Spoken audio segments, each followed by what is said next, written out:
सुस्वागतम सुस्वागतम सुस्वागतम होऊ आम्ही नीतिमंत कालावधी बुद्धिमंत प्रगतीचे मंत्रालय जीवन प्रार्थना या जीवन प्रार्थनेच्या काळात बुद्धीचे बळ भरण्याचे काम करणारे राज्यस्तरीय अभिनव शिष्यवृत्ती परीक्षा आज 2024 या अभिनव परीक्षेमध्ये मार्गात आलेल्या विद्यार्थ्यांचा गुणगौरव सोहळा संपन्न होतो. मी मान्यवरांना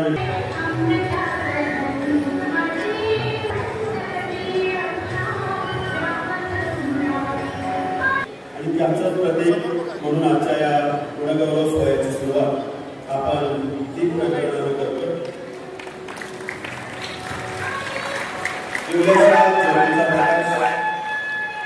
प्रकाश हा जीवनाचा पंचप्राण, तमसोमा ज्योतिर्गमय ही भारतीय संस्कृतीची आरती आहे. दीप प्रकरण संपन्न होते. मान्यवर पाहुण्यांच्या शुभ हस्ते आजच्या गुणगौरव सोहळ्याचे अध्यक्ष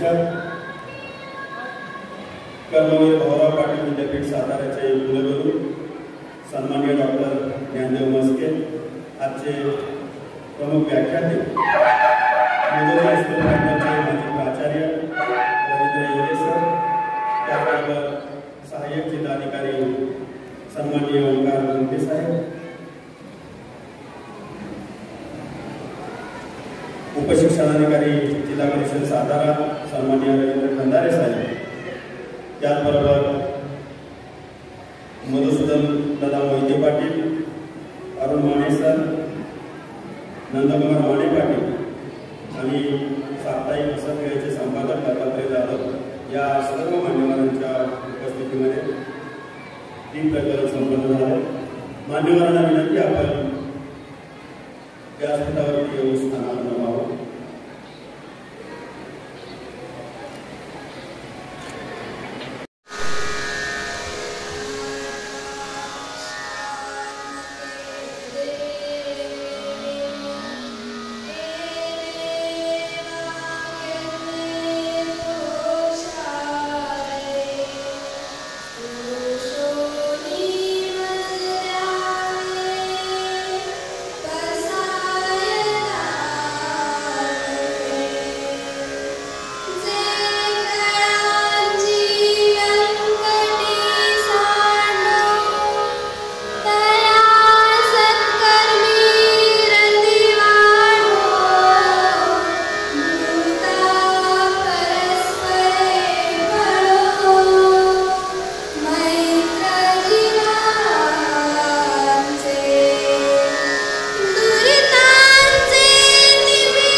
विद्यार्थी विकास फाउंडेशनचे सगळे पदाधिकारी, सर्वप्रथम आपण सर्वांनी मला इथं आमंत्रित केलं, जो मान सन्मान दिला त्यासाठी सगळ्यांचे मनापासून आभार. एवढंच नाही तर तुमची जी उपस्थिती आहे ही या विद्यार्थ्यांसाठी एक शाबाशीची थाप आहे. त्यामुळं तुम्ही तो उपस्थित राहून या विद्यार्थ्यांचं जे उद्याचं भविष्य आहे त्यांचं मनोबल वाढवलं यासाठी आणखी तुमचं सगळ्यांचं धन्यवाद. जास्ती वेळ काय मी घेणार नाही तुमचा, थोडंच बोलेन, महत्त्वाचं बोलेन. जेव्हा जाधव सरांचा मला फोन आलेला तेव्हा मी दिल्लीला होतो. त्यांचा जेव्हा फोन आला ते म्हटले की असा आपले कार्यक्रम आहे. कार्यक्रम IAS उत्तीर्ण झालेल्या विद्यार्थ्यांचा आहे. IAS म्हणजे इंडियन अभिरूप स्कॉलरशिप. तर त्यांचं असं म्हणणं होतं की जर एक IAS ऑफिसर स्वतः इकडे उपस्थित झाले तर मुलांसाठी ती खूप मोठी गोष्ट आहे. आणि एवढंच नाही तर त्यांची भविष्याची वाटचाल कशी असू शकते, काय असू शकते यावर थोडा प्रकाश जर मी टाकला तर आणखी त्यांना चांगलं वाटतं. आणि म्हणूनच वेळ जवळता आली त्यांना तिथेच होकार दिलं आणि यासाठीच मी तिकडे आलेलो आहे. तर जास्ती बोलणार नाही मी, पण 3 घटक आहेत. त्या 3ही घटकांना मला संबोधन करायचं आहे. सगळ्यात पहिला घटक म्हणजे विद्यार्थी. तर विद्यार्थ्यांसाठी मला एकच गोष्ट सांगायची आहे की 3 गोष्टी महत्त्वाच्या असतात जेव्हा आपण विद्यार्थी असतो, ज्याने आपण यशस्वी होतो. तर त्या 3 गोष्टी कुठल्या? पहिली म्हणजे ध्येय. नक्कीच आपलं ध्येय मोठं असलं पाहिजे. आता ध्येयात तर वेगवेगळे प्रकार आहेत, की ध्येय एक ते असतं की आपल्याला आयुष्यात काय करायचं, आणि दुसरं ध्येय ते असतं की आपल्याला सध्या काय करायचं. तर उदाहरण द्यायचं म्हटलं तर तुम्ही समजा जर 8वीत आहात, 9वीत आहात, 7वीत असाल, तर तुमचं आत्ताचं ध्येय काय असलं पाहिजे की तुमची जी येणारी परीक्षा आहे, जे पण तुमचे युनिट टेस्ट असतील, फायनल एक्झाम्स असतील, त्यात तुम्ही सगळ्यात जास्त मार्क कसे घेऊ शकता, हे तुमचं इमिडिएट एम असलं पाहिजे. एवढंच नाही, पण जे जर तुम्ही प्लेयर आहात, तुम्ही कुठला खेळ खेळता, मी स्वतः व्हॉलीबॉलचा नॅशनल प्लेयर आहे, तर जर तुम्ही कुठला खेळ जोपासता तुमचे छंद, तर त्यात तुम्ही कसं एक्सेल करू शकता, त्यात तुम्ही अग्रेसर कसं राहू शकता, याचं आपण रोज एक मेडिटेशन केलं पाहिजे आणि त्या हिशोबानेच आपण आपली वाटचाल केली पाहिजे असं मला वाटतं. आणि जेव्हा आपण म्हणतो त्या आयुष्यामध्ये काय असलं पाहिजे की आपलं हे याला मोठं झाल्यावर आपण काय करायचं, असा प्रश्न पालकांना पण असतो, विद्यार्थ्यांना पण असतो, शिक्षकांना पण असतो की मोठं झाल्यावर काय करायचं.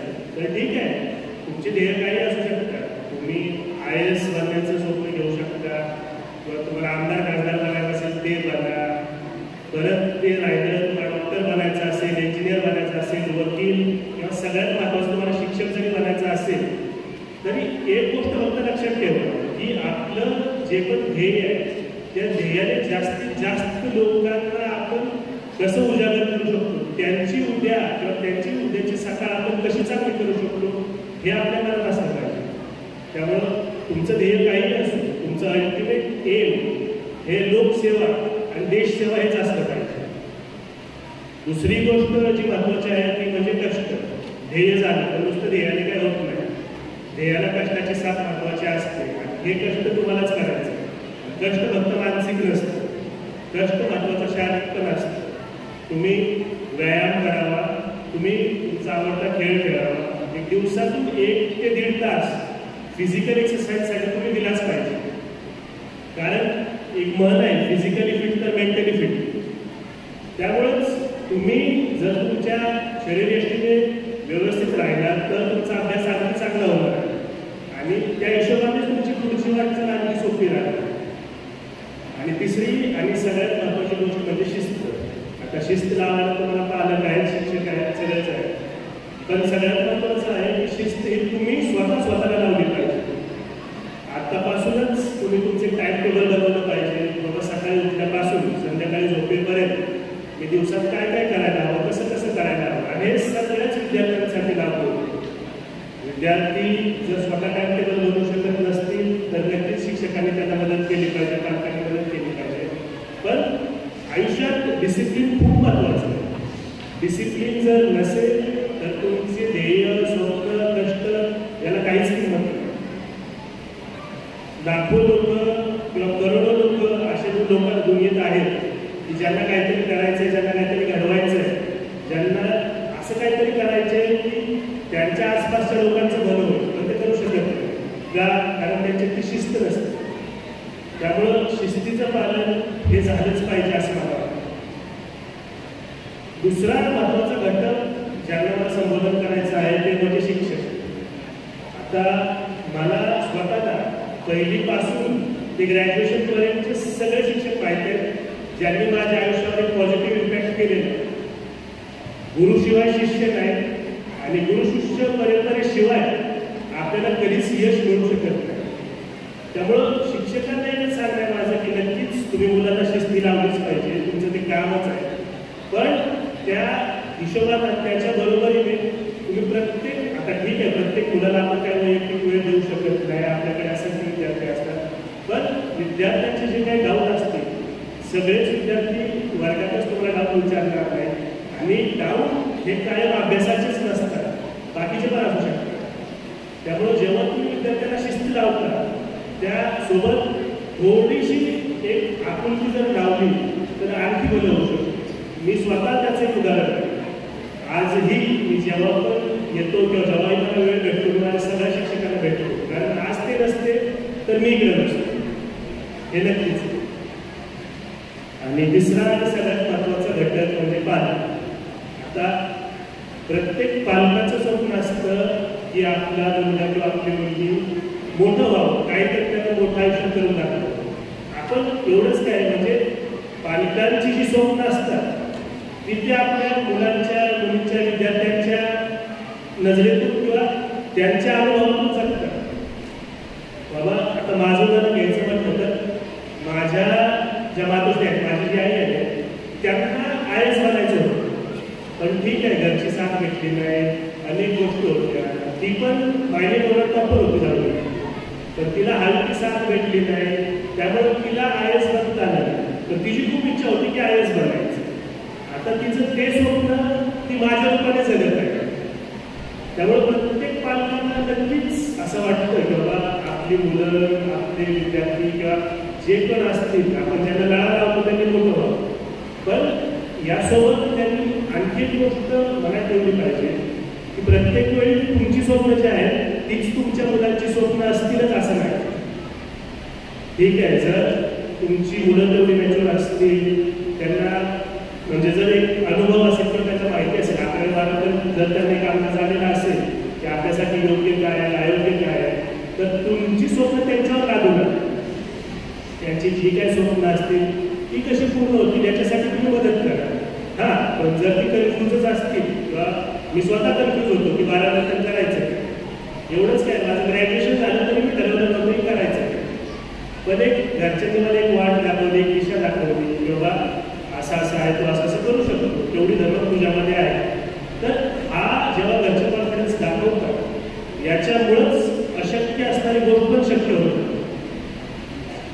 शेवट एवढंच सांगेन की आज इंडियन अभिरूप स्कॉलरशिप एक्झाम जे उत्तीर्ण झाले, उद्या तेच विद्यार्थी इंडियन ॲडमिनिस्ट्रेटिव्ह सर्व्हिस जी भारतातील सगळ्यात टफ एक्झाम आहे, आशियातली ती सगळ्यात 2 नंबरची कठीण अशी परीक्षा आहे, ती जर इथले विद्यार्थी क्लिअर झाले तर माझ्या एवढा पोलीस नसते. आणि फक्त हेच नाही, तुम्हाला ज्या पण प्रोफेशनमध्ये जायचं आहे, ज्याही क्षेत्रात जायचं आहे, तुम्ही तिथे जा आणि तिथून तुमच्याकडून देश सेवा ही घडायलाच हवी. आणि हे जर तुमचं ध्येय असेल तर नक्कीच मी तुमच्या पाठीशी कायम असेल. एवढं बोलून मी थांबेल. सर्वांचं पुन्हा एकदा आभार. जय हिंद, जय महाराष्ट्र.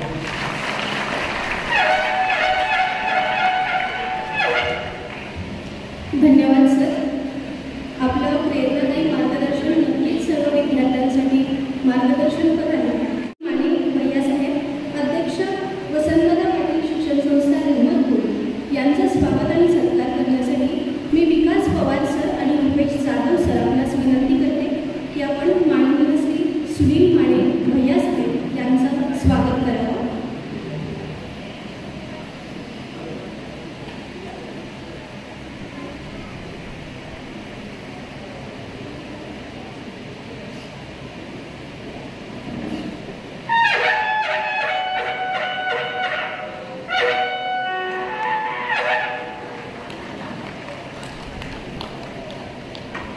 यानंतर माननीय श्री धनंजय चोपडे साहेब, गट शिक्षणाधिकारी पंचायत समिती कोरेगाव यांना विनंती की आपण या उपक्रमास शुभेच्छा देत द्याव्यात. माननीय श्री धनंजय चोपडे साहेब.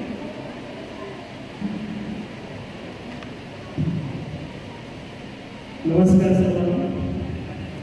नमस्कार. आवाज येत नाही. आपली भारतीय संस्कृती एकेरी नसते. नमस्कार.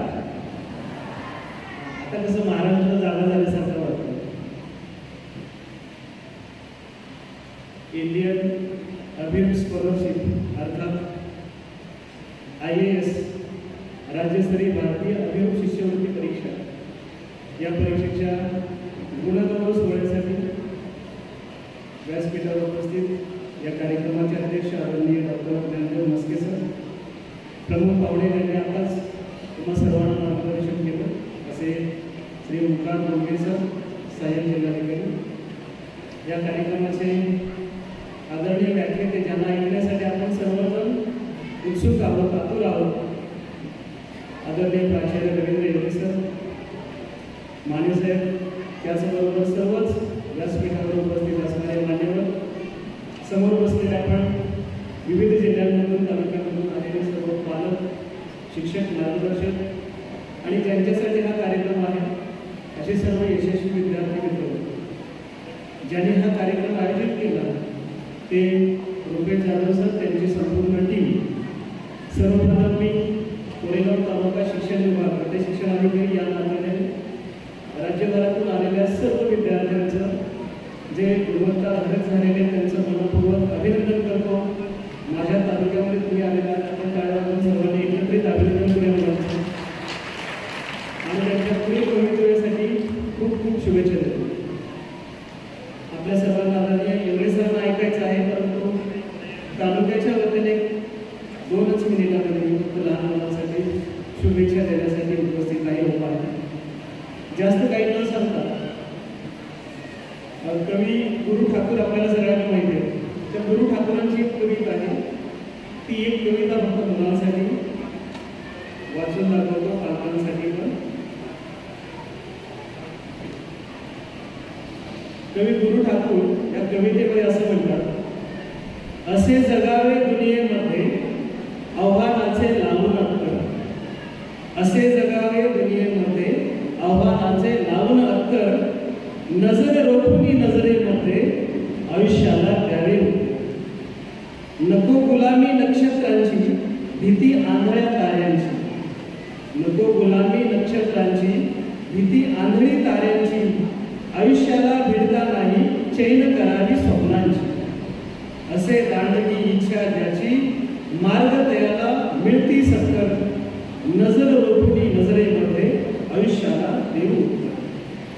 पाय असावे जमिनीवरती कवेत अंबर घेताना, पाय असावे जमिनीवरती कवेत अंबर घेताना, हसू असावे ओठावरती काळीज काढून देताना. संकटासही ठणकावून सांगावे आता ए बेहत्तर, नजर रोखुनी नजरेमध्ये आयुष्याला द्यावे.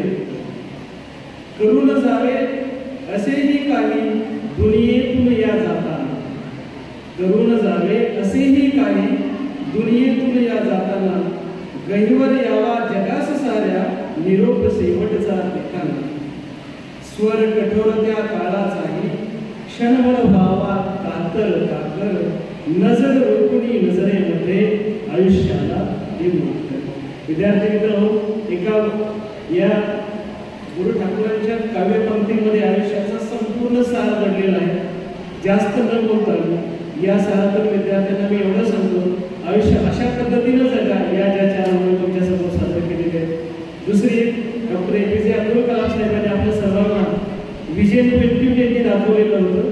मोठी स्वप्न कशी बघायची, ती सत्यात कशी उतरवायची, हे पण आपल्याला खूप त्यांच्या ज्या आयुष्याच्या इन्स्पिरेशनल स्टोरी आहेत, सक्सेस स्टोरी आहेत. त्यांचं जे आयुष्य आहे, डॉक्टर APJ अब्दुल कलाम जे आपल्या भारताचे भूतपूर्व राष्ट्रपती होते, ते एके ठिकाणी स्वप्नांच्या बाबतीत असं म्हणतात, स्वप्न 3 असतात जी झोपेत पडतात, स्वप्न 3 असतात जी झोपेत पडतात, स्वप्न 3 असतात की जी झोपून येत नाही. तर विद्यार्थी मित्रांनो, मोठी स्वप्न बघा, ती साकार करण्यासाठी प्रयत्न करा. तुमच्या समवेत मार्गदर्शक शिक्षक, पालक हे कायम समवेत आहेत. तुमच्या अभ्यासासाठी, प्रोत्साहनासाठी, पाठबळासाठी नेहमीच पालक शिक्षक झटत असतात. त्याचबरोबर रुपेश जाधव सर, त्यांची टीम ज्या पद्धतीनं महाराष्ट्रामध्ये अभिरूप शिष्यवृत्ती परीक्षेच्या माध्यमातून या विद्यार्थ्यांना एक व्यासपीठ उपलब्ध करून देण्याचं काम ते करते. अशा विविध स्पर्धा परीक्षांच्या माध्यमातून, त्याचबरोबर आता जे मुलगे साहेब बोलले त्याच पद्धतीनं विविध क्षेत्रामध्ये, क्षेत्र कोणतंही असो आपल्याला होता येतं. प्रत्येक क्षेत्रामध्ये खूप मोठमोठ्या संधी आहेत. त्या संधीचं सोनं करा, भरपूर प्रयत्न करा, भरपूर अभ्यास करा. अभ्यास केल्याशिवाय, मेहनत केल्याशिवाय किंवा कष्ट केल्याशिवाय जगामध्ये कोणालाही मोठं होता आलेलं नाही, की कोणाला होता येत नाही. त्यामुळे सर्व यशस्वी विद्यार्थ्यांना पुरुष एकदा मी कोरेगाव तालुका शिक्षण विभागाच्या वतीनं मनपूर्वक शुभेच्छा देतो. त्यांचं पुरुष एकदा अभिनंदन करतो. थांबतो. धन्यवाद. धन्यवाद चोपडे साहेब. मंडळी, आमचा या वर्षी गुणगौरव सोहळ्याला आमचे रुपेश जाधव सरांचे मित्र आवडले ते दत्तात्रय बालेगुरुजी यांना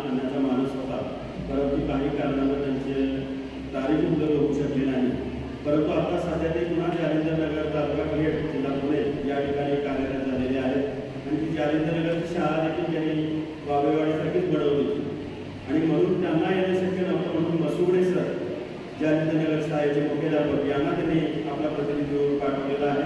मसुगडे सरांचे या ठिकाणी हार्दिक स्वागत. यानंतर विनंती आजचे प्रमुख व्याख्याते मोदोजी हायस्कूल फलटणचे माजी प्राचार्य आदरणीय रवींद्र येवले सर, आपण या ठिकाणी विद्यार्थ्यांना मार्गदर्शन करा.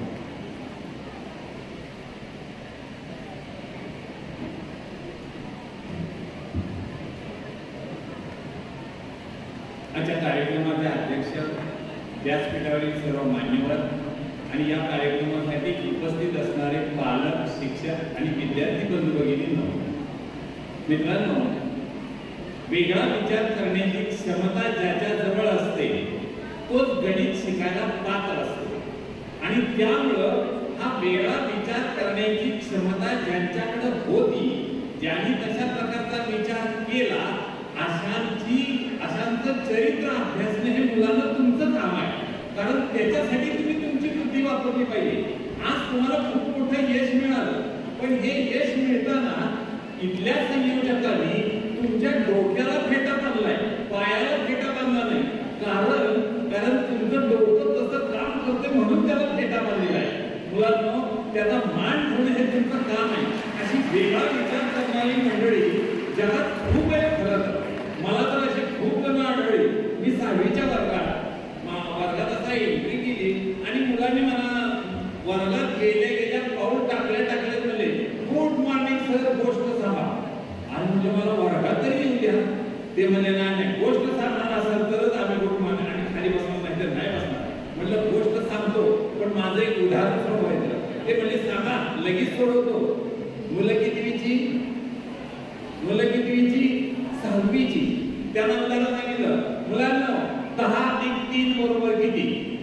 सगळ्या मुलांच्या हातावरती. पण एक मुलगा कोपऱ्यात बसला होता, तो जरा वेगळाच दिसत होता. मी म्हणलं थांबा, उभा राहा, सांग. ते म्हणला सर 10 अधिक 3 बरोबर 1. आता कमाल झाला. मला वाटलं तिथे जाऊन 1 ठेवून द्या गेल्या. मी म्हणलं उभा राहा, किती? बाकीची बरोबर सर चुकलं तुला आम्ही सांगतो. मी म्हणलं थांबा, बोल 10 अधिक 3 बरोबर किती? ते पुन्हा म्हणते 10 अधिक 3 बरोबर 1. मित्रांनो, गणितानं आत्मविश्वास येतो. गणिती विचारानं ठाम आपलं मत बनायला आपल्याला फायदा होत असतो.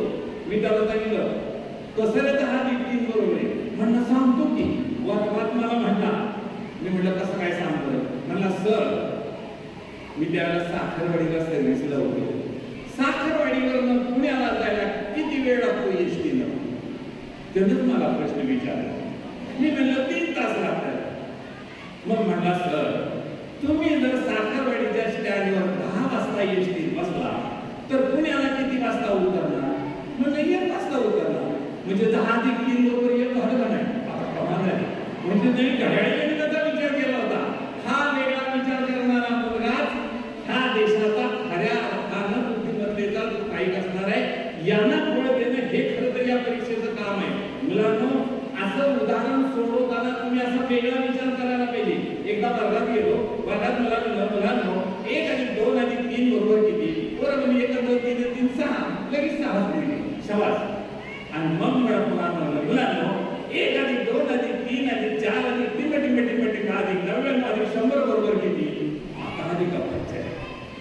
पण एका मुलानं झटक्यात उत्तर दिलं. मी म्हणलं कसं सोडवलं रे? तो म्हणला सर जोड्या लावल्या मी. शेवटचा 100 आणि पहिला 0 मिळून झाले 100. शेवटचे 99 इकडचा 1 बेरीज झाली 100. अशा जोड्या लागणार 50 आणि 50चे 100 झाले की त्याची बेरीज मी केली. ती कुणाला सांगितली? मुलांनो, ही मुलं खऱ्या अर्थानं गणित शिकत असतात. गणित हा काही विषय नाही. गणित हा विचार आहे. गणित हा वेगळा विचार करण्याची क्षमता आहे. जिथं तुम्ही असाल तिथं गणिती विचार करता आला पाहिजे. आणि ती क्षमता निर्माण करणं हे शिक्षकाचं आणि पालकांचं काम आहे. हे जास्त महत्वाचं आहे. गणित अवघड कुणी केलं? गणित अवघड नाहीच आहे, पण त्याला सगळ्यात जबाबदार गणित अवघड करायला आम्हीच मंडळी आहेत असं म्हणलं तर फारसं होणार नाही. पु ल देशपांड्यांनी एकदा भाषणात सांगितलं, मला तर गणिताचं नाव काढलं तरी कसं तरी होतं, गणिताच्या शिक्षकांची आडनाव आठवलं तरी माझी छाती धाडधाड करते, खांबेते, दंड होते, पतोल होतं. आता मला सांगा, आडनावाने छाती धाडधाड करायचं काही कारण आहे का? पण त्यांनी पुढं सांगितलं की हे शिक्षक गणित शिकवायचे एक आणि परीक्षेत करायचे उदाहरण ठरतं. आणि मग त्याने एक उदाहरण सांगितलं, एका नळाने एक आऊट 4 तासात भरतो, दुसऱ्या नळाने 3 तासात रिकामा होतो, तिसऱ्या नळाने 2.5 तासात भरतो.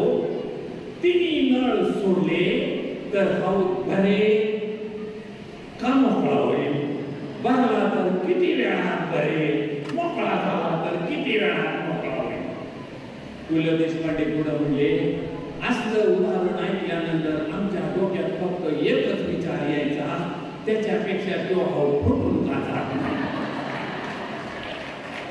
मुलांनो, पण हे चॅलेंजिंग उदाहरण आहे. तुमच्यासारख्या मुलांनी अशा उदाहरणाच्या बरोबर लढलं पाहिजे. टिळक, लोकमान्य बाळ गंगाधर टिळक का मोठे झाले? त्यांनी आपल्या वडिलांनी पुस्तक मागितलं, मला हे गणिताचं पुस्तक पाहिजे. त्यांचं गणितावर खूप प्रेम होतं. त्याला वडिलांनी त्याला अवघड उदाहरण सोडवायला सांगितलं, हे उदाहरण सोडव, तुला पुस्तक आणून देतो. वडील गेले, संध्याकाळची जेवण झाली, वडील झोपले आणि पहाटे 3 वाजता टाळ्या वाजवायचा आवाज आला. आणि टाळ्या पहाटे 3 वाजता कोण वाजवते म्हणून वडील उठून बघताय तर टिळक त्यांच्या खोलीत टाळ्या वाजवत बसले होते. ती खोली टाळ्या का वाजवते? तुम्ही केलेलं उदाहरण सुटलं मला, आता मला गणिताचं पुस्तक मिळणार. मुलांनो, हा आदर्श तुमच्या समोर पाहिजे, तर तुम्ही खऱ्या अर्थाने मोठे होणार आहे. अब्दुल कलामांसारख्या राष्ट्रपतीच्या देशाला मिळाला, त्या देशाचे तुम्ही भाग्यविधाते आहात, तेव्हा तुम्ही असा विचार करायला शिकला पाहिजे. मी अब्दुल कलामांसारखा होणार. माळशिरसच्या पुढे एक बारकसं गाव आहे, खडूस त्या गावाचं नाव. तिथं अशीच मोठी एक इमारत आहे आणि तिथं अशीच तुमच्यासारखी मुलं बसली होती. त्या मुलांना विचारलं, पोरांनो, तुम्ही मोठं झाल्यावर कोण होणार? एक 10वीतला पोरगा उभा राहिला. तो म्हणला, सर, पहिल्यांदा मी शास्त्रज्ञ होणार आणि नंतर राष्ट्रपती होणार. मला काय कळलं, अगोदर मग शास्त्रज्ञ कशाला होतो, राष्ट्रपती होती. मी म्हणलं, असं काय? त्यावेळेला त्यानं उत्तर दिलेलं तुम्हाला माहिती पाहिजे. त्यानं सांगितलं, सर, माझा आदर्श अब्दुल कलाम आहे. अब्दुल कलाम पहिल्यांदा शास्त्रज्ञ होते आणि नंतर ते भारताचे राष्ट्रपती झाले. मी तसा होणार. मुलांनो, म्हणणं सोपं आहे, तर त्या मुलानं वेस्ट वॉटरवर एक प्रबंध लिहिला. त्या प्रबंधाला अमेरिकेच्या एका संस्थेनं 1 कोटी रुपयाचं बक्षीस दिलं. आज तो पुण्याच्या एका कारखान्यामध्ये पोल्युशन विभागामध्ये काम करतोय. कदाचित ते उद्याचा राष्ट्रपती सुद्धा असणार आहे. मुलांनो, ह्याच्यासाठी आदर्श चांगले ठेवा. हे आदर्श निर्माण करायचं काम ही संस्था करते. हे जाधव सर आणि त्यांची टीम, मला त्यांचं खूप आश्चर्य वाटतं. खरं तर एवढी मोठी टीम, इतकी मुलं गोळा करण्याचं काम त्यांनी केलं. मला त्याचं खूप कौतुक करायचे की अशा प्रकारची कामं करणाऱ्या सुद्धा काही संस्था आहेत. आणि मुलांनो, असा विचार तुम्ही करायला शिकलं पाहिजे. गणित त्या पुस्तकात अशाचं भाग नाही. आणि आपल्या शरीराचं गणित सुद्धा कळलं पाहिजे. आपल्याला मी एकदा असा विचार करतो, आपल्या ज्ञानेंद्रिय किती सांगा बरं? किती ज्ञानेंद्रिय? 5. कोणती? डोळे, कान, नाक, जीभ, त्वचा. Very good. आता मी एकदा विचार असा करतो, ही 5 ज्ञानेंद्रिय निसर्गाने कुठं ठेवली पाहावी. 2 डोळे तिथंच मध्ये नाक, त्याच्यात खाली तोंड, तिथंच 32 दात, त्याच्यात मध्ये जीभ, हिथंच कान. 4 जणांनी हिथंच का गर्दी केली आहे? आता त्वचा सगळ्या शरीरावर पाहिजे, ती फक्त चेहऱ्यावर असते, बाकीकडे नसते. तर आम्हा शिक्षकांचं लय हाल झाला असतं. कारण शिक्षक शिकवायला सुरुवात केली की वर्ग म्हणला सर, हे तर माझं आतडं किती मोठं बघा बरोबर. मग दुसरं वर्ग म्हणला सर, त्यांना माझं चक्कर कापलं म्हणून त्याचं आतडं पडलं. आणि असं झाल्यावर शिक्षकांना एवढा राग आला असतं की त्यांचं फुफ्फुस बाहेर आलं असतं. आणि मग पोरच म्हणजे सर का असा नाही तर फुफ्फुस पंक्चर होईल. मुलांनो, त्वचा सगळ्या शरीरावर पाहिजे, त्याचा त्याची काळजी तुम्ही घ्यायलाच पाहिजे. पण ही 4 ज्ञानेंद्रिय हितच का? मला वाटायचं 2 डोळे हित आहेत, त्याच्यापेक्षा 1 डोळा हित, 1 डोळा हित असतं, काय बिघाड असतं का? नाक हित आहे, मध्ये मध्ये करताय, वरती असतं तर काय बिघाड असतं का? मुलांना असा विचार करा, तुमचं गणित सुधारते का नाही बघा. 32 दात किती गर्दीत आहे, त्याच्यापेक्षा 16 हित 16 हित असते, किती बरं झालं. तर तुम्ही आता सुद्धा म्हणला होता तर तुमचं चालू द्या, विषय करतोय. आणि त्या 32 दाताच्या मध्ये जी ठेवली आहे त्याला पुन्हा हाड नाही, पण ती दुसऱ्याची हाड मोडायची ताकद आहे तिच्या, बरोबर आहे. ती हित आहे, हित मोकळी जागा, हित असतं तर काही बिघडलं असतं का? मुलांनो, हे असंच का याचं उत्तर शोधणं म्हणजे गणित आहे. हितच का? तुम्हाला ताबडतोब आता स्टँडवर जायचं. तुम्ही मोटरसायकल घेतली आणि स्टँडवर गाडी लागणारे लवकर मला ना तिथं गेला त्या फाटल्यापाशी गाडी पडली, गाडी का बंद पडली की मारते तरी गाडी काही चालू नाही. बघतो तर पेट्रोल संपलं. मुलांनो, तुम्ही काय करणार? शहराच्या हॉटेला जाणार आणि त्या टाकीत एक कप चहा वाटणार, बरोबर आहे का? वाटणार का नाही वाटणार? नाही वाटणार, नाही वाटणार. व्हेरी गुड, हुशार आहे. तुम्ही चहा वाटणार नाही, तुम्ही कपभर दूधच वाटणार, बरोबर आहे का? मग काय वाटणार? पेट्रोल वाटणार. कसलं बी वाटणार का शुद्ध वाटणार? शुद्ध वाटणार. अरे विचार करा, निर्जीव गाडीत जर शुद्ध पेट्रोल भरताय तर सजीव गाडीत कसलं पेट्रोल भरलं पाहिजे? आपण कसलं बी पेट्रोल भरणार आणि मग गाडी थोडं जाताना मागं धूस वाटणार. हे चांगलं पेट्रोल जावं याची काळजी गणिताने घेतली आहे, निसर्गाने घेतली आहे. आपण जेवताना करून जेवायला लागतो असं करतात. काय नाही काय केस का दिसला? कोणाच्या वरती डोळा आहे, बरोबर आहे. आता डोळा हे असता तर कुसकरून कसं काय आहे, बरं आहे. मग खावं लागतं मी सारखं काय आहे बरं, काय कसं काय आहे बरं. आणि पुढे हे डोळ्याला तार पडत कसं काय आहे बरं, कसं काय आहे बरं. मुलांना डोळा जिथं आहे तो योग्य का अयोग्य त्याची काळजी घेतली पाहिजे का नको? निसर्गाने काळजी घेतली आहे. भूवयावरून आहे अशा खालून आहेत का? विचार करा, वरूनच का आहे? कारण वरच्या जंगलातनं पाणी येतं, काहींच्या जंगलातनं प्राणी सुद्धा येतात आणि ते डोळ्यात गेले तर म्हणून जंगल आहे. पण तुमचं जर खरा विचाराला तुम्ही धक्का लावला असेल तर ह्या प्रसार माध्यमांच्या कुणी लावलाय? प्रसार माध्यमांच्या जाहिराती लावल्या. त्या जाहिराती तुमच्या डोक्यात फरक पाडताय. मुलांना हे तुम्हाला कळलं पाहिजे की या जाहिरातीत मला सांगा, मी 4 प्रश्न विचारतो, उत्तर देणार बघा. लगेच द्यायचं. गेल्या शतकातला भारतातला सगळ्यात महान गणिती कोण? खलास, वेळ संपला. दुसरा प्रश्न विचारतो, टीव्हीवर कार्यक्रम जास्त का जाहिराती जास्त? त्याचं उत्तर द्या पाहिजे. आणि गणिती कोण आहे? कसं गणिती म्हणा तुम्ही? ठीक आहे. आता तिसऱ्या प्रश्नाचं उत्तर जरा डोकं चालवून द्या. जाहिरात खऱ्याची करावी लागती का खोट्याची करावी लागते? खोट्याची म्हणताय आणि जाहिराती बघत बसताय. मुलांनो, ह्या जाहिराती तुमच्या डोक्यात फरक पाडतात आणि तुमच्या विचाराला मर्यादा ठेवतात. हे तुम्हाला कळलं पाहिजे. मला वाटतं आमची ही उद्याची पिढी एवढी प्रचंड हुशार आहे, ह्याच्यासाठी एकच गोष्ट, ह्या सगळ्या जाहिराती टीव्ही बंद करायला पाहिजे. पण ते शक्य नाही. पण दुसरं शक्य आहे, बघणाऱ्याला सुधारलं पाहिजे.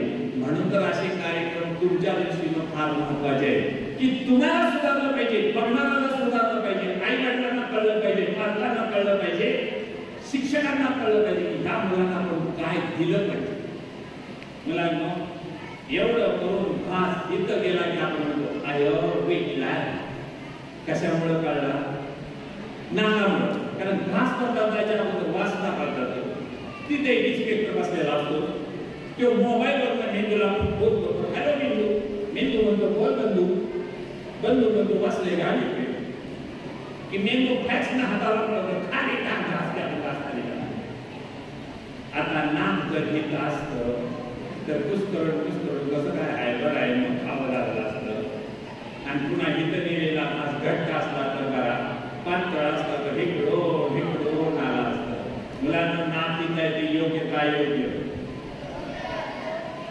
त्याला माणसं नावं ठेवतात नक्कीच आहे म्हशीनं काय नाक कशासाठी हे कळवले मुलांना गणित शिकताना हा भाग महत्वाचा आहे ही संकल्पना का महत्वाची आपण आकडे म्हणतो हे आकडे दशमान पद्धतीत आहे शिक्षकांनी दशमान पद्धत म्हणजे काय समजून सांगायला पाहिजे पण आपण एकच समजून सांगतो ह्या 10 खुणा आहे आणि 10 खुणा आपण शून्याची खूण एकाची खूण दोनाची खूण आणि त्याचा वापर करून संख्या प्रणाली तयार केली हे समजून पोरांना सांगितलं याच्यासाठी विचार करायला भाग पडलं तर तो खरा शिक्षक खरा शिक्षक म्हणजे खोटा शिक्षक सुद्धा असतो का शिक्षकाचे 3 प्रकार आहेत एक खडाचा शिक्षक एक शिक्षकी पेशात आल्यामुळं हाड निघालेला शिक्षक आणि तिसरा हडहड करणारा शिक्षक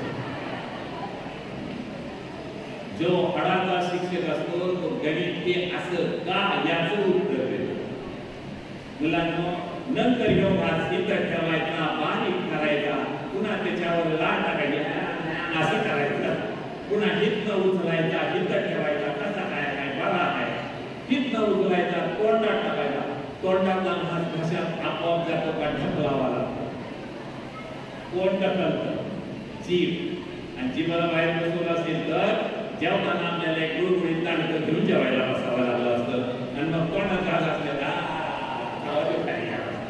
म्हणजे जेवायला किती वेळ लागला असता मुलांनो काळ काम वेळ हा गणिताचा सगळ्यात महत्वाचा घटक आहे तो अशा पद्धतीने तुम्ही विचार केला तर तुम्हाला कधीच अवघड वाटणार नाही पण असे विचार करणारे विचारांना भाग पाडणारे शिक्षक असले पाहिजे घरातले पालक असले पाहिजे गेल्या शतकातला महान गणिती कोण मला माहित आहे हा व्हेरी गुड अभिनंदन तुझं नाव सांग नाव सांगितलं का व्हेरी गुड श्रीनिवास रामानुजन हा मुलांनो असल्या गणितींची तुम्ही चरित्र वाचली पाहिजे कसा ह्याने गणिती विचार केला कसं यांचं गणिती विचार करण्याची क्षमता होती आणि पालकांचं महत्वाची गोष्ट अशी आहे की तुम्ही त्यांच्या वाढदिवसा दिवशी त्यांना असली पुस्तकात आणून दिली पाहिजे तर तुम्ही चपल्या आणून देताय त्याला केक आणून देताय मग त्या पोरं केक सारखंच टाकावं लागतंय मुलांनो हे गणिताचं पुस्तक रामानुजन नावाचं पुस्तक आहे याच्यामध्ये गणिताच्या रामानुजनची माहिती दिलेली आहे हे पुस्तक मुलांना गणिताची आवड लागावी म्हणून तयार केलेलं आहे हे पुस्तक जर कुणाला पाहिजे असेल तर मी थोडीशी पुस्तकं आणलेली आहेत त्याच्यात 3 आवृत्त्या समजल्या मी थोडीशी पुस्तकं आणलेली आहेत कार्यक्रम झाल्यानंतर मला भेटल्यानंतर मी तुम्हाला हे पुस्तक देऊ शकेल कंसात विकत कंसात काय विकत बरोबर 20 रुपये त्याची किंमत आहे मुलांना कळावं त्याच्यात विनोद आहे पण त्यात महत्वाचा भाव आहे की काही प्रश्न अजूनही जगातल्या गणितींना सुटलेले नाही असे 3 प्रश्न आहेत कोणते आहेत ह्यात दिले त्यातला एक प्रश्न सांगतो कुठलाही कोण आपण दुभागू शकतो पण त्रिभागू शकत नाही मुलांनो आज घरी जायचं आणि कुठलाही कोण काढायचा आणि त्याचे समान 3 भाग करायचे मोजून नाही फक्त कंपास आणि पेट आणि पट्टी या 2च गोष्टी वापरायच्या त्याला रचना म्हणतात अशी रचना तुम्हाला जमते का बाबा खंडाळ्याला कार्यक्रमाला गेलो होतो मुलांनो तिथला मुलगा रात्रभर त्याच्याशी झगडत होता आणि दुसऱ्या दिवशी सकाळी पानभर लेख दिला आणि त्यांनी मला पाठवलं तुमच्याजवळ ही क्षमता आहे पण त्या टीव्हीच्या डब्यातल्या जाहिराती बघून तुम्ही तुमचा विचार पार मारून टाकताय मुलांनो त्याच्यासाठी त्याच्यापासून लांब आई वडील बघतायत बघू द्या बाकीची मोठी माणसं बघतायत बघू द्या चांगल्याचं अनुकरण करा, तर तुम्हाला आजच्या कार्यक्रमाचं खऱ्या अर्थानं फळ मिळणार आहे. आज मी या सगळ्या संयोजकांना मनापासून धन्यवाद का देणार आहे. मुलांनो, त्यांनी तुमच्या पाठीवर शाबासकीची थाप दिलेली आहे. ह्या शाबासकीच्या थापेचा अर्थ मी माझ्या यशस्वी प्रवासातली ही माझं पहिलं स्टेशन आहे. अजून अशी स्टेशन खूप आहे, नाहीतर इथंच थांबाल, तुमचा प्रवास थांबेल असं तुम्ही करणार नाही, अशी अपेक्षा व्यक्त करतो. आणखीन एक भाग पालकांसाठी आणि शिक्षकांसाठी सांगायचं आहे. यंदाच्या वर्षी खेळाच्या ऑलिम्पिक स्पर्धा आहेत पॅरिसला, पण दरवर्षी गणिताच्या ऑलिम्पिक स्पर्धा होतात आणि त्याला 100 पेक्षा जास्त देश भाग घेतात. भारत त्याच्यामध्ये आता भाग घ्यायला लागलाय. 6 जणांची टीम त्याच्यासाठी पाठवावी लागते. त्याला म्हणतात मॅथमॅटिकल ऑलिम्पिक. मुलांनो, तुमच्याजवळ तशी बुद्धिमत्ता आहे, तुम्ही तसा विचार करायला पाहिजे. त्याच्यात 6 उदाहरणं असतात आणि ती तुम्हाला 2 दिवसात सोडवावी लागतात. तुम्हाला विचार करायला कोणाला भाग पडत जाते. आज कराडमधला एक विद्यार्थी त्यासाठी सिलेक्ट झालेला आहे, की आपल्याला अभिमानाची बाब आहे. आणि जगाच्या ऑलिम्पिक स्पर्धेमध्ये मुलांनो गेल्या 10-15 वर्षात भारतानं सतत पदक मिळवलेलं आहे. कारण भारतातली मुलं गणितात खूप हुशार आहेत. त्यातले तुम्ही आहात. फक्त तुम्ही काही लक्ष पाळली पाहिजे. आपला वाढदिवस असेल त्यावेळेला गणिताची पुस्तकं विकत घ्या, त्याच्यावर विचार करायला शिका. एखादं उदाहरण सोडवताना हे वेगळ्या पद्धतीनं कसं सोडवता येईल असा विचार करा. तर आणि तर तुम्ही खऱ्या अर्थानं कार्यक्रमाचं यश झालं असं होणार आहे. आजच्या या कार्यक्रमाच्या निमित्तानं आणखीन काही चांगल्या गोष्टी कळल्या. आज जे आपले अध्यक्ष आहेत ते अध्यक्ष आपल्या रयत संस्थेमध्ये असणाऱ्या विद्यापीठाचे कुलगुरू आहेत. त्यांनी विद्यापीठाची माहिती सांगितली. मुलांना तुम्हाला खूप चांगली संधी आहे. अशा विद्यापीठांमध्ये आज ते क्वालिटीच्यासाठी खूप खर्च, आपली बुद्धिमत्ता खर्च करतायत. तुमच्यासारख्या विद्यार्थ्यांची ती वाट बघतायत, त्याला तुम्ही द्या अशी एक अपेक्षा व्यक्त करतो. आज दुसरे प्रमुख पाहुणे IAS आहे. हे IAS मध्ये गणिती दृष्टिकोन फार महत्वाचा आहे. तो कसा आहे, आपल्याला कधी वेळ मिळाला तर आपण त्यावेळेला निश्चित बोलू. आज खरं तर मी वेगळ्या पद्धतीचा विषय मांडणार होतो, पण वेळेची मर्यादा महत्वाची आहे आणि त्या वेळेच्या मर्यादेमध्ये फक्त वेगळा विचार करण्याची क्षमता तुम्ही ठेवा. जिथं तिथं गणिती विचार करा. मी एकदा सहल घेऊन अलिबागला गेलो. साखरवाडीची पोरं आणि अलिबागच्या समुद्राच्या शेजारी बसली होती पोरं आणि मला म्हणले, सर किती व झाड उंच आहे. आता तिथे नारळाची झाड, बरोबर आहे का, किती व झाड उंच आहे. खरंच किती झाड उंच आहे. आणि मग त्यांना मी प्रश्न विचारला, त्या झाडाची उंची कशी काढायला सांगा बरं. एकदाच पोरं म्हणलं, सर खाल्लं झाड कापायचं, खाली पडलं की मोजायचं. शाबास, बरोबर आहे. दुसरं पोरगं म्हणलं, सर सुतळी घ्यायची, त्याला धोंडा बांधायचा, वरती काढायचं, वरनं सुतळी खाली सोडायची, त्या सुतळीची लांबी म्हणजे मागच्या झाडाची उंची मिळणार. पण एक पोरगं नुसता विचार करत होतं. ती म्हणला, सर, म्हणलं काय, सकाळी 9 वाजता आणि दुपारी 3 वाजता या झाडाची सावली त्या झाडाच्या उंची एवढी पडणार आहे. मुलांनो, हे गणित आहे. कारण या त्रिकोणामिती भरली आहे. काटकोन त्रिकोणाचा गुणधर्म झालाय. त्याचा वापर करून त्या पोरानं तो प्रश्न एका जागेवर सोडवला. म्हणून गणित हे मोठं काम थोड्या वेळा करतो, त्याला गणिती म्हणतात. आणि थोडं काम लय वेळ करत असतात, त्याला गाढव म्हणतात. आता तुम्ही गणिती व्हायचं का गाढव व्हायचं हे हितच ठरवा अशी अपेक्षा व्यक्त करतो. मला या कार्यक्रमामध्ये सहभागी करून घेतलं मी जाधव खूप मनापासून अभिनंदन करतो. त्यांच्या सगळ्या टीमचं अभिनंदन करतो की त्यांनी अशा प्रकारचं काम सगळ्या महाराष्ट्रात पसरवलेलं आहे. त्यांना या पुढच्या कार्यक्रमासाठी शुभेच्छा देतो. मला या कार्यक्रमात सहभागी करून घेतलं याबद्दल त्यांचे मनापासून आभार मानतो. वेळेवेळी साहेबला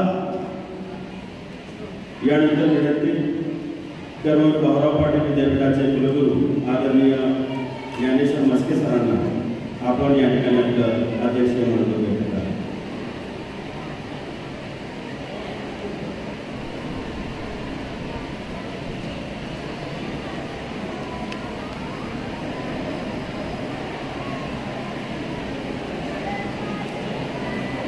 सर्वांना आता कंटाळा आलेला आहे ना अध्यक्षीय भाषणाने. मी 5-7 मिनिटापेक्षा जास्त बोलणार नाही. मी प्रथमतः रुपेशजी जाधव त्यांचे सर्व कुटुंबीय आणि त्यांचे सर्व सहकारी यांना मनापासून धन्यवाद देतो की आपण सर्वांचं त्यांनी या ठिकाणी स्वागत केलेलं आहे, कौतुक केलेलं आहे, अभिनंदन केलेलं आहे. मला आजच्या कार्यक्रमाचं सर्वात आश्चर्य असं वाटलं की तुमच्या डोक्यावरची फेटे पाहण्याचं भाग्य मला लाभलं. खूप चांगलं चित्र दिसलं मला बरोबर. आणि या सर्व विद्यार्थ्यांचा सर्वांनी या ठिकाणी जे अभिनंदन केलं तर एपीजे अब्दुल कलाम, अब्दुल पाटील जलालुद्दीन कलाम हे भारताचे माजी राष्ट्रपती यांची कवितेची ओळ सांगतो मी आपल्याला. कुछ किए बिना किसी की जय जयकार नहीं होती. मला तर खूप वाटलं आपल्यालाही कुणी फेटा बांधला तर बरं होईल. पोरांच्या मध्ये जाऊन एक फोटो काढतो. मला की फेटा बांधलेला नाही आहे. त्या ओळीमध्येच म्हटलेलं आहे की कुछ किए बिना किसी की जय जयकार नहीं होती. आणि जरी यावर्षी कुणाला पारितोषिक मिळालं नसलं तर पुढची ओळ फार महत्वाची आहे. कोशिश करणे वालों की कधी हार नाही होती.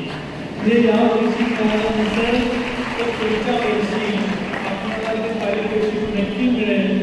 आपण सर्व विद्यार्थी, सर्व पालक ज्या ड्रॉइंगचं आपण भाषण ऐकलं ते माननीय कलेक्टर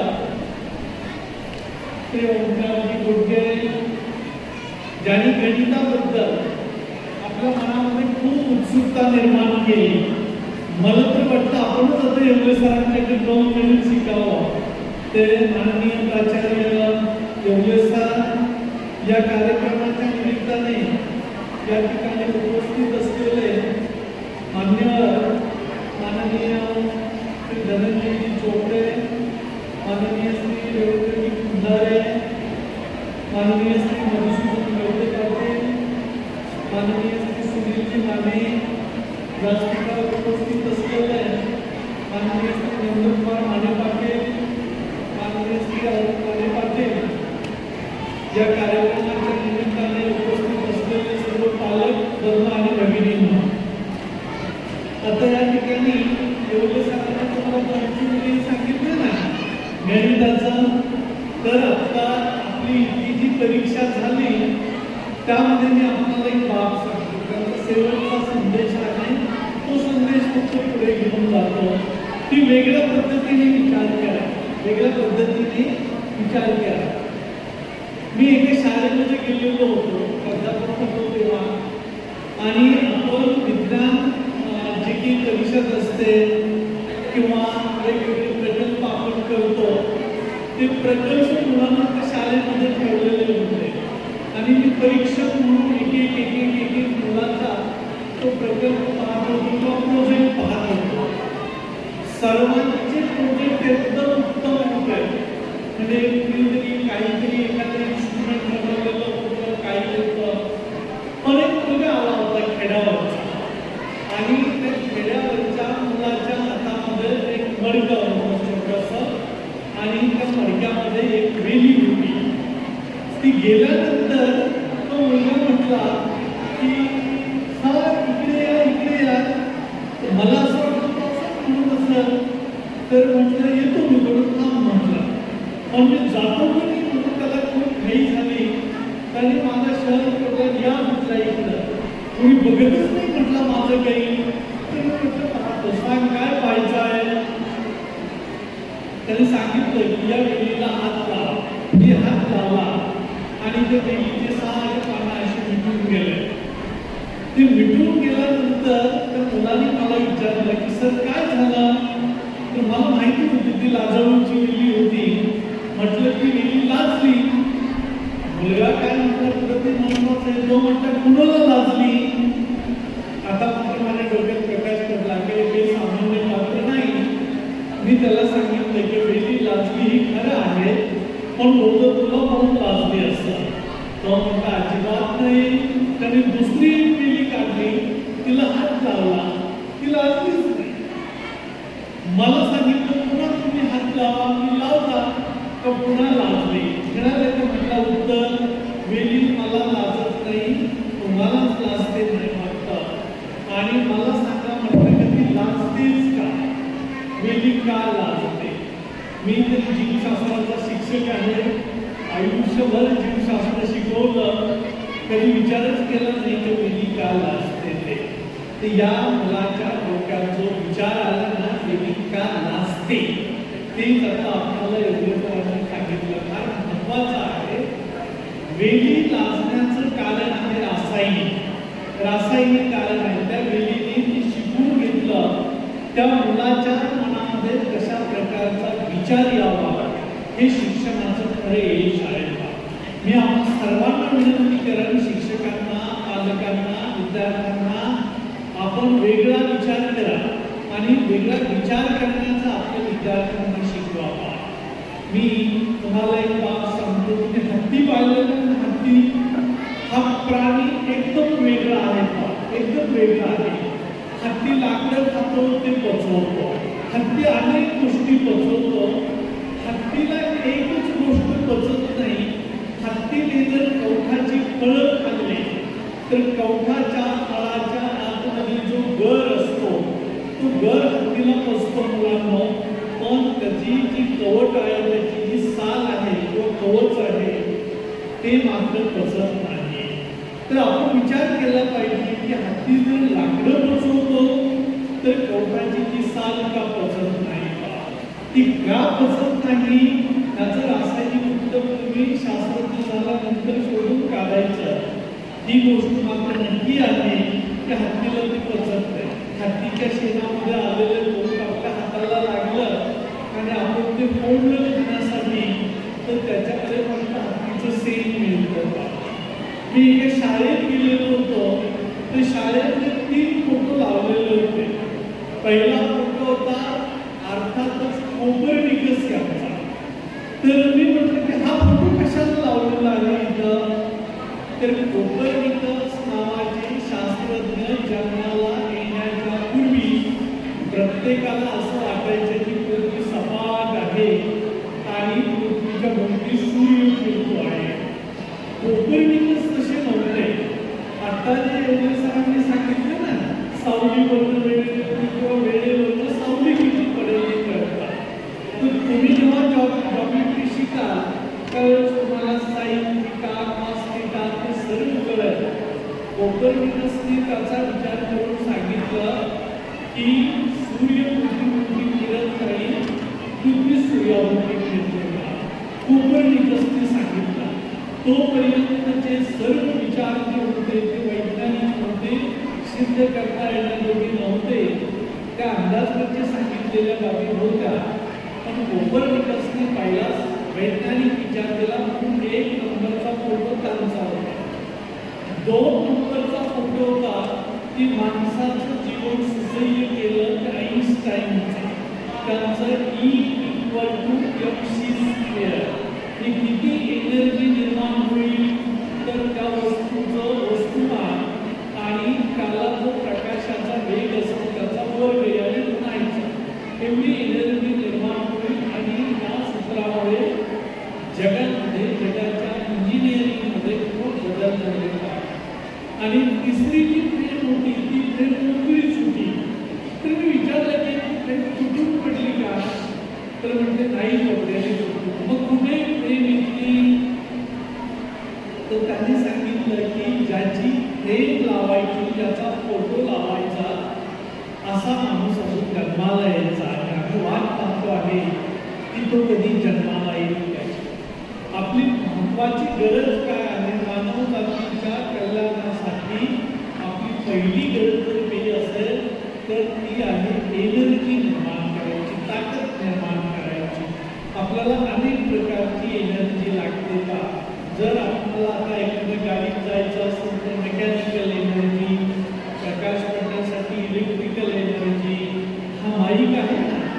माईकमध्ये इलेक्ट्रिकल एनर्जीचं रूपांतर साऊंड एनर्जीमध्ये होतं, आवाजामध्ये होतं. तर मग एनर्जी निर्माण करायची तर कशी निर्माण करायची? तर एनर्जीचा सोर्स एकच आहे, तो म्हणजे सूर्य. आणि मग सूर्यापासून जी काही एनर्जी किंवा जो काही प्रकाश येतो तो प्रकाश क्लोरोफिल नावाचा पिगमेंट असतो वनस्पतीमध्ये. त्या क्लोरोफिलच्या माध्यमातून क्लोरोफिल कार्बन डायऑक्साईड, प्रकाश आणि पाणी यांना एकत्र करतं. त्याचं रूपांतर स्टार्चमध्ये करतं आणि स्टार्च जाळलं की हीट तयार होते. हीट तयार झाली की इलेक्ट्रिसिटी तयार होते आणि आपल्याला अनेक प्रकारची एनर्जी त्याच्यातून निर्माण करतात. जर निसर्ग स्टार्च निर्माण करतो तर त्याच्यापैकी आपल्याला फक्त क्लोरोफिलचा पिगमेंट शोधून काढणारा एक शास्त्रज्ञ हवा. आणि ज्या दिवशी आपल्यापैकी कोणीतरी क्लोरोफिलचा पिगमेंट शोधून काढेल त्या दिवशी त्याची सुद्धा फोटो लावला जाईल का? आपण सर्व विद्यार्थी गुणी विद्यार्थी आहात. महाराष्ट्राच्या कानाकोपऱ्यातून रुपेशजी जाधव आणि त्यांची टीम यांनी जी परीक्षा घेतली, परीक्षेचं नाव सुद्धा खूप छान आहे, IAS इंडियन ॲडमिनिस्ट्रेटिव्ह सर्व्हिसेस. त्यांनी इंडियन अभिरूप स्कॉलर्स IAS परीक्षेसारखीच ही परीक्षा घेतलेली आहे. आणि आपल्याला या वयापासूनच या परीक्षेची सवय व्हावी, या परीक्षेमध्ये आपली अभिरुची निर्माण व्हावी आणि त्यातून उद्याचे उत्तमोत्तम शिक्षक, उत्तमोत्तम प्रशासक, उत्तमोत्तम इंजिनियर, वकील, समाजशास्त्रज्ञ आणि विविध क्षेत्रामध्ये काम करणारे आदर्श नागरिक निर्माण व्हावेत. यासाठी मी आपल्याला, या पालकांना मनापासून शुभेच्छा देतो. या ठिकाणी रुपेशजी जाधव त्यांचे सर्व सहकारी त्यांनी परीक्षा घेऊन आपला जो सहकार केलेला आहे, त्या अभिनंदन केलेलं आहे, त्या अभिनंदनासाठी मी त्यांचं पण अभिनंदन करतो. आणि ते अभिनंदन करत असताना शेवटची एक बाब सांगतो आणि माझं भाषण संपवतो. सरांनी सांगितलं की हे 5 अवयव जे आहेत तुम्हाला सेन्स, आपण एखाद्याला म्हणतो की नाही, सोडून तर त्याला ते नॉनसेन्स आहे. ते नॉनसेन्स आहे. सेन्स कुणाला आहे तर ज्याला समजतं ते सेन्स आणि कुठले सेन्स आहे ते एवढे सरांनी आपल्याला सांगितलेलं आहे. आता हे सेन्स कुठून येतात का बाहेरून येतात याचा एकदा विचार करा. मी तुम्हाला एक कल्पना सांगतो. ती कल्पना अशी आहे की प्रत्येकाच्या मनातून विचारायला आपलं शरीर कसं बनलेलं आहे. तर ज्या कुठल्या वस्तूचं शरीर बनलेलं आहे त्याचे 3 पदर आहेत काम करतात. सर्वात आतला जो पदर आहे ती आपली पचन संस्था, म्हणजे आतडी असेल, काही असेल ते. दुसरा जो पदर आहे त्याच्यामध्ये आपले सारे हड्डी, त्याच्यानंतर मांस, हे सगळं बनलं. आणि तिसरा जो पदर आहे त्या पदरामधनं आपल्याला सेन्स निर्माण झाले. सेन्स नेहमी बाहेर. त्याची पहिली वस्तू जर काही बनलेली असेल तर ती बनली कातडी. आणि मग आपली समजा आतडे मोकळे असते. सरांनी सांगितलं आतडे मोकळे 1 मिनिटाचे, पण निसर्ग तसं करू देत नाही. तर आपण ती आतडी आतमध्ये मोडण्यासाठी आपल्या सगळ्या शरीराला पायाच्या साईडने कातडी लावत लावत लावत लावत आणली.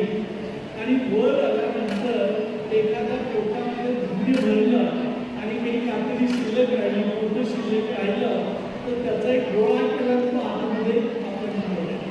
तो गोळा म्हणजे आपला मेंदू. आणि त्या मेंदूमधनं आपण आपल्या साऱ्या शरीरात धागे शोधले पाहिजे. आपण सुई टोचल्यानंतर जर टोचल्याची धारणा झाली तर ती सुई जिथे टोचते त्याच्यामध्ये कळतं आपल्याला सुई टोचली, तो धागा आपल्या मेंदूत गेलेला असतो. आणि मग आपोआपच आपले डोळे हे सगळ्यात बाहेरच्या लेयरचे बनलेले आहेत. आपले कान ज्याच्यामुळे आपण ऐकतो त्या सगळ्यात बाहेरच्या लेयरचे बनलेलं आहे. आपल्या जिभेवर जो स्पर्श आहे ना, तुम्हाला मी गंमत सांगतो. आपल्या जिभेवर कडूपणा समजणारे जे बर्ड्स आहेत ते बर्ड्स आपण काही काळामध्ये जर बधीर केले आणि तुम्हाला कितीही कडू गोष्टी खायला दिली, अगदी शिळी काकड जरी खायला दिली तरी समजणार नाही. मी आपण सर्वांना अशी विनंती करेन की आपल्या गोष्टी घडणाऱ्या प्रत्येक गोष्टीचा कार्यकारण भाग आपण समजावून घ्या. कारण शैक्षणिक भवितव्य कधी उज्ज्वल व्हावं यासाठी सर्वांना मी मनापासून शुभेच्छा देतो. आपण ज्या परीक्षेमध्ये यश प्राप्त केले, जो जिल्हा ऐशी करणार तर त्याच्यासाठी मनापासून फक्त अभिनंदन करतो. प्रोफेसर जाधव आणि त्यांचे सर्व सहकारी यांच्या माध्यमातून त्यांनी घेतलेल्या कामाला अधिक गती मिळवून एका महत्त्वाच्या व्हावं त्यांनाही शुभेच्छा देतो आणि पुनश्च एकदा आपलं अभिनंदन करून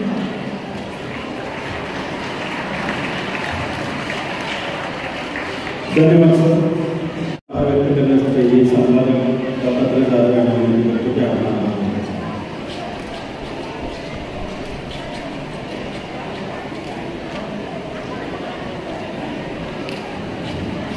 नमस्कार.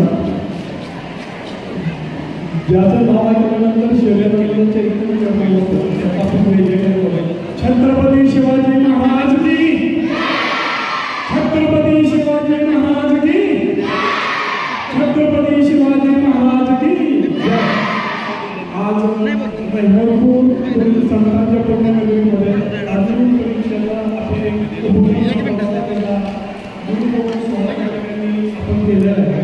सर्व विद्यार्थ्यांनी पालकांनी आपल्याला दिलेलं सर्टिफिकेट ते IAS आपलं सर्टिफिकेट आणि परीक्षेचं नाव आहे.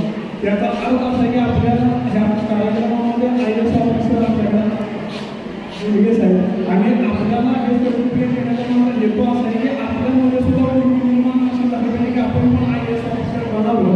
हा त्याच्यामागची खरी कल्पना आहे. मित्रांनो, सगळ्यात महत्त्वाचा मुद्दा की आज ह्या मध्ये पुण्याच्या सर्व विद्यार्थ्यांना मी मनापासून अभिनंदन करतो. ज्या शिक्षकांनी या परीक्षेसाठी प्रयत्न केले त्यांचे अभिनंदन करतो. सर्व पालक या कार्यक्रमामध्ये राहिले त्यांना अभिनंदन करतो. न्यायालयावर आपण प्रमुख पाहुणे सन्माननीय मस्के साहेब यांचा अभिनंदन करतो. गुरुगे साहेबांना अभिनंदन करतो. एवढे सरांना अभिनंदन करतो. त्यानंतर धनंजय चोपडे साहेब, रवींद्र कुमार साहेब, लोकसभा मला त्यानंतर सुनील माने भैया, नंदकुमार माने, अरुण माने या सर्वांना अभिनंदन करतो की आपला कार्यक्रम यशस्वी करण्यासाठी असं प्रकाशनाचे सर्व व्यक्ती, त्याबरोबर आगामी परीक्षेला असणारे सर्व मुख्य कार्यकर्ते आणि विद्यार्थी विकास फाउंडेशनचे सर्व सभासद यांनी केलेल्या परिश्रमामुळे हे सर्व आपल्याला घडून आलेले आहे. त्यासाठी मी सर्वांच्या चरणीला नमस्कार होतो आणि आपण कार्यक्रमाला उपस्थित करण्याबद्दल आपण अभिनंदन करतो. जय हिंद, जय महाराष्ट्र, जय भारत माता की, भारत माता की, भारत माता की, गौ माता की.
चला